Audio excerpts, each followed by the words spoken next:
monde, j'espère que vous allez bien. Aujourd'hui on se retrouve avec une nouvelle vidéo et je vais vous montrer tout ce que j'ai acquis durant le mois d'octobre. J'ai acheté d'abord La Mémoire de Babel, le troisième tome de La Passe Miroir de Christelle Dabo aux éditions, ou Dabos, je sais pas exactement comment on dit, aux éditions Gallimard Jeunesse.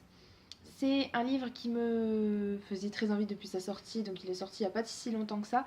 Mais je voulais absolument le lire très rapidement, donc voilà, je me suis dit que je ne pouvais pas attendre de le demander pour Noël, donc j'ai préféré l'acheter directement, enfin voilà, sans plus tarder. Je ne l'ai pas encore lu, mais il faut que je m'y mette. Mais il y a tellement de choses à lire que voilà. La couverture est encore une fois magnifique, hein, comme vous pouvez le voir. Et je pense que vous connaissez cette saga. Mais ça fait pas mal de temps que j'ai lu le deuxième tome et je me souviens plus exactement de ce qui se passait, donc j'espère qu'on va avoir des petits rappels et tout ça. Mais il me tarde vraiment de le lire. J'ai aussi acheté P.I.S. I Like You de Cassie West aux éditions Hugo Roman dans la collection New Way. J'ai déjà lu ce livre et j'ai vraiment beaucoup apprécié. C'est une petite romance toute mignonne entre Lily, qui est une jeune fille un petit peu atypique, qui est un petit peu dans son monde en fait, et elle aime beaucoup écrire des paroles de chansons et elle va écrire sur sa table au lycée, je crois.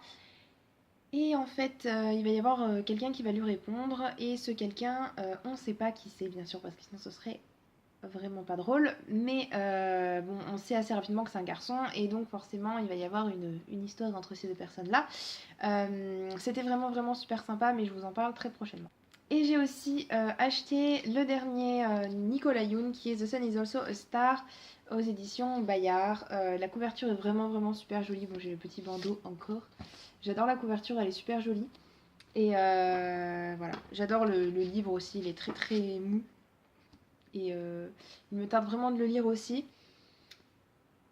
Et là, on suit un garçon qui s'appelle Daniel, qui est fils de Coréens immigrés à New York, et une fille qui s'appelle Natasha, qui est arrivée de la Jamaïque 10 ans auparavant. Et ils ont 12 heures pour se rencontrer, se connaître et s'aimer au-delà des différences. Ça m'a l'air très intéressant, et j'ai adoré Everything Everything. Et j'espère adorer celui-ci tout autant. On passe à ce que j'ai emprunté à la médiathèque. Donc j'ai emprunté Au pays de l'ailleurs de Tahiré ma fille aux éditions Michel Lafon. C'est vraiment un livre qui me tente depuis pas mal de temps, et si je l'avais pas vu là à la médiathèque, je pense que je me le serais acheté un jour ou l'autre parce que j'aime beaucoup ce que fait Tahiré ma fille. Là c'est un petit peu plus, d'après ce que j'ai compris, dans la jeunesse. C'est l'histoire d'une fille qui est incolore dans un monde où il n'y a que des couleurs partout. Et donc ça, c'est un petit peu fantastique, je crois. Je ne me suis pas penchée plus que ça sur le résumé, mais ça me donne très envie.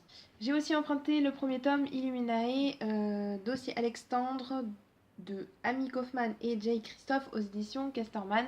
C'est le livre qu'on a vu passer partout, et c'est aussi un livre que j'avais vraiment envie de découvrir parce qu'il est très spécial, mais je pense que vous avez déjà vu ça.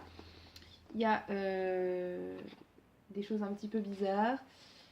C'est jamais raconté, donc à ce qui paraît, c'est jamais raconté de manière normale, entre guillemets. C'est toujours des sortes d'échanges de lettres, de dossiers ou de choses un petit peu spéciales. C'est une grosse brique. Mais il y a beaucoup de pages où finalement l'écriture, enfin il n'y a pas tant d'écriture que ça. Je vous en reparlerai quand je l'aurai lu. Et pour finir, un livre que je n'avais pas du tout prévu d'emprunter, c'est celui-ci, La marque d'Anne Loyer aux éditions Bulle de Savon. Je crois que je l'avais vu sur la chaîne de quelqu'un, je sais plus qui. Mais voilà, j'ai lu le résumé, il m'intéressait plutôt pas mal. On est dans un monde où le réchauffement climatique a imposé sa loi, la Terre a été dévorée par le soleil. La vie s'est organisée autour de Chios, cité oasis qui possède et distribue l'eau, denrée essentielle en ce désert sans fin. Pour en bénéficier, encore faut-il avoir un enfant marqué. Voilà, je vous lis pas tout le résumé, ça m'a l'air assez intéressant, c'est plutôt intriguant. On va passer maintenant au manga du coup que j'ai à vous présenter. Alors je sais plus du tout si je vous ai déjà présenté ceux-là parce que je les ai achetés début septembre, mais je pense pas vous les avoir présentés. C'est les tomes 1 et 2 de Love in Progress de Mika Satonaka aux éditions Soleil Manga. C'est un petit shoujo plutôt banal où on suit une fille qui s'appelle Inako qui débarque dans un lycée où il y a quasiment que des garçons, et elle est pas vraiment à l'aise avec eux. Et en fait, on va voir ces deux personnages-là, ces deux personnages masculins. Donc le gars super extraverti, gentil avec tout le monde, et l'autre un peu froid et distant et tout ça. Vous voyez un petit peu toujours le même schéma narratif. Et voilà, je vous laisse voir ma vidéo présentation si ça vous intéresse. Mais pour l'instant, j'ai mis cette série en stand-by parce qu'elle m'a pas plus donné envie de continuer que ça. Ensuite, j'ai aussi acheté le tome 4 de Cœur de Hérisson de Naoi Inachi aux éditions Kazé. C'est toujours un petit bonbon que j'adore. Les dessins sont toujours aussi jolis. J'ai aussi le tome 16 de Wolfgang and Black Prince de Ayuko Hata aux éditions Kurokawa, qui est donc le dernier tome de cette série. Je vous ferai du coup une vidéo review de toute la série pour vous en parler assez rapidement, succinctement et vous dire finalement mon avis dessus après l'avoir fini. Ce 16e tome, finalement, je l'ai plutôt bien apprécié par rapport au reste de la série. Et je suis plutôt contente du coup d'avoir fini et d'avoir fini sur une note plutôt positive. Et pour finir, 3 mangas qui viennent juste d'arriver, là que je viens d'acheter il y a quelques jours. Le premier, c'est le 3e et dernier tome de Plus jeune que moi de Shiro Hiro aux éditions Akata. Ça clôture du coup cette petite série et je viens de le lire. Ça clôture vraiment très bien, j'ai trouvé. C'est une petite série qui se laisse très très bien lire. J'ai ensuite décidé d'acheter 2 premiers tomes. Si vous avez vu ma vidéo sortie du mois, vous devez savoir que j'avais très envie de me les procurer. Donc c'est d'abord Good Morning Little Briar Rose de Megumi Morino aux éditions Akata. Les dessins sont un petit peu typés shonen, je trouve, par rapport aux dessins très très shoujo qu'il y a dans les autres séries. Et c'est l'histoire d'un garçon qui travaille pour une famille très riche et il n'a pas le droit de voir la fille. Et donc il y a un gros mystère autour de ça. Et d'après ce que j'ai compris et ce que j'ai pu feuilleter très très rapidement, il y a un petit peu de fantastique aussi dans cette série. Et ça va changer franchement des autres shoujo, je pense. Je ne l'ai pas encore lu, mais il me tarde vraiment de le faire. Et pour finir, le dernier manga, c'est Close to Heaven, le tome 1 de Rin Mikimoto aux éditions Pika. C'est un shoujo qui me faisait aussi très très envie. J'aime beaucoup la couverture, j'aime beaucoup les dessins. Et je vais essayer de vous montrer ça. Voilà. Il me tarde vraiment de lire enfin la version française comme ça parce que, comme je vous l'avais dit dans la vidéo sortie du mois, j'avais déjà commencé à le lire un petit peu sur internet et ça m'avait plutôt bien plu. On suit une fille qui est un petit peu seule dans son coin et qui fait tout pour se cacher en fait. Et de l'autre côté, il y a un garçon qui est très populaire et qui s'entend bien avec tout le monde. La fille va apprendre que ce garçon a des problèmes de santé et qu'il va mourir dans très peu de temps.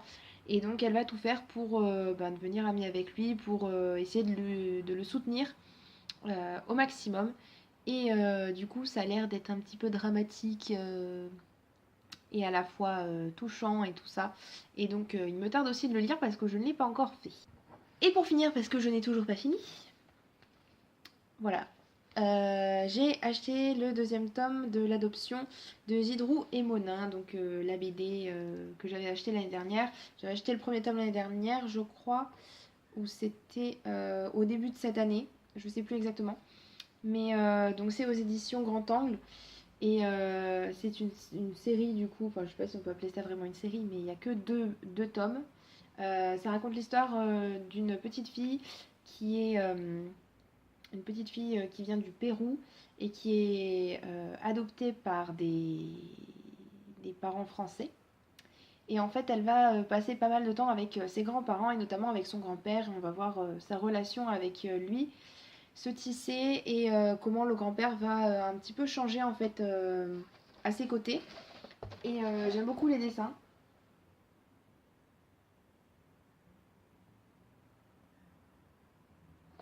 J'aime beaucoup les couleurs. Et le premier tome m'avait bien plu. Et ça nous laissait sur un cliffhanger pas possible dans le... On nous laissait dans un cliffhanger pas possible à la fin du premier tome. J'ai vraiment hâte de me plonger dans ce 2e tome. Donc voilà, ma vidéo est terminée, j'espère qu'elle vous aura plu. Si vous avez lu un de ces livres, n'hésitez pas à me dire en commentaire ce que vous en avez pensé. Et je vous dis à bientôt dans une prochaine vidéo. Ciao ciao!